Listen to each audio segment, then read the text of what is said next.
পুলিশের কাছে কোনো প্রাণঘাতী বা মরণাস্ত্র থাকবে না।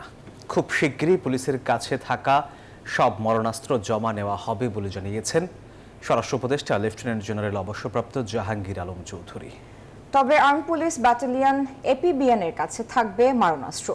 দুপুরে স্বরাষ্ট্র মন্ত্রণালয় আইন শৃঙ্খলা সংক্রান্ত উপদেষ্টা পরিষদ কমিটির নবম সভায় এসব সিদ্ধান্ত নেওয়া হয়।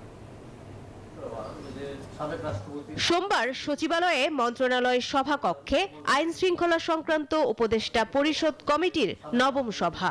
সভা শেষে সিদ্ধান্ত জানান স্বরাষ্ট্র উপদেষ্টা।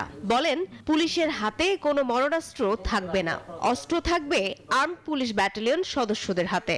পুলিশের হাতে যেন আর কোনো মরণাস্ত্র না থাকে, এইগুলি তাদের জমা দিয়ে দিতে হবে।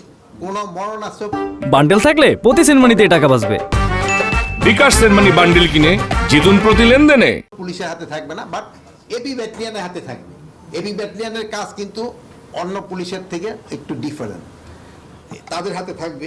স্বরাষ্ট্র উপদেষ্টা আরও জানান, আগামীতে র্যাবকে পুনর্গঠন করা হবে। এজন্য একটি কমিটিও গঠন করে দেওয়া হয়েছে।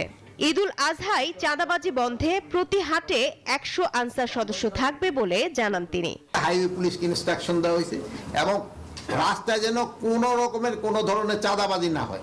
ইন্টেলিজেন্স অর্গানাইজেশনগুলি বলে দেওয়া হয়েছে, কোনো পয়েন্টে যদি চাঁদাবাজি হয় তারা ব্যবস্থা নেয়। গার্মেন্টস শ্রমিকদের বেতন ভাতা ঈদের আগে পরিশোধ করার নির্দেশও দেন স্বরাষ্ট্র উপদেষ্টা। গার্মেন্টস শ্রমিকদের বেতন ঈদের আগে পরিশোধ করে দিতে হবে। মারুফা রহমান, নিউজ 24, ঢাকা।